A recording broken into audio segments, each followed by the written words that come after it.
Le secteur touristique au Burkina, un secteur pourvoyeur d'emplois dont l'élan a été freiné par la situation sécuritaire avec son impact sur l'industrie de l'hôtellerie. En plus de ce phénomène, les entrepreneurs touristiques, notamment les hôteliers et restaurateurs, crient leur mécontentement face à la prolifération de types de logements appelés villas meublées. Qu'en est-il exactement et est-ce qu'il y a concurrence déloyale? Élément de réponse dans ce dossier signé Adama Ngiti et Amadou Marcelto. Des hôtels 3 étoiles, 4 étoiles et même 5 étoiles. On en trouve un peu partout dans la ville de Ouagadougou.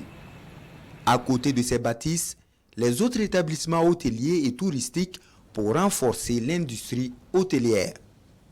Situation sécuritaire oblige, le secteur bat de l'aile. Régression du nombre de touristes, mais aussi la prolifération de villas meublées dans la clandestinité. Je dirais plutôt une concurrence déloyale. Parce que c'est des maisons ils se sont installés illégalement. Ils ne sont pas légaux, ils ne sont pas, je dirais, légalement constitués. Ils ne sont pas reconnus par l'État, ils ne payent pas de taxes. Et actuellement, avec la situation, les étrangers se sentent beaucoup plus en sécurité quand ils sont cachés dans ces villas. Et du coup, chez nous, on ne reçoit plus.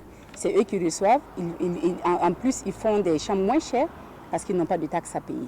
Nous payons des taxes, mais nous n'avons pas de clients. Et ça pèse beaucoup sur les ETH. Ça pèse beaucoup. Moi, je peux vous dire qu'actuellement, je n'ai pas de clients. Et si vous allez ailleurs, ils ont des clients. Parce qu'il y a des familles qui viennent, par exemple, ces vacances, ils viennent. Quand ils viennent, ils préfèrent prendre ces villas dites meublées que d'aller dans les hôtels. Au nombre de ces entreprises touristiques, le secteur de la restauration est également menacé. Des restaurants et autres espaces de loisirs voient le jour presque dans chaque rue de la ville de façon irrégulière et exerçant tout de même avec à la clé un service qui reste à désirer. Ruth Tendano est allée à la bonne école et au nom de l'association des hôteliers et restaurateurs, elle en appelle à la responsabilité de tous. Nous, professionnels, quand on regarde ça, ça nous fend un peu le cœur. Mais comment faire?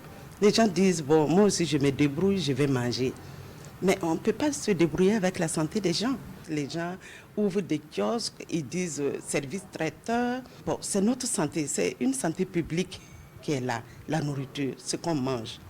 On doit savoir d'où ça provient, qui prépare et dans quel cadre on prépare. Quand on voit qu'on se met à trimballer la nourriture avec des tricycles, des mobilettes, pour aller servir à des endroits, on se demande même, bon, qu'est-ce qui s'est passé pour que ces gens-là obtiennent des marchés que vous ne pouvez même pas avoir.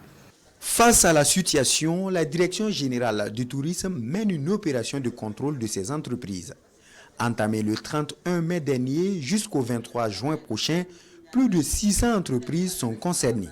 Mieux, ces entrepreneurs touristiques plaident pour la création d'une police spéciale des hôtels pour une réelle relance de cette industrie au Burkina Faso.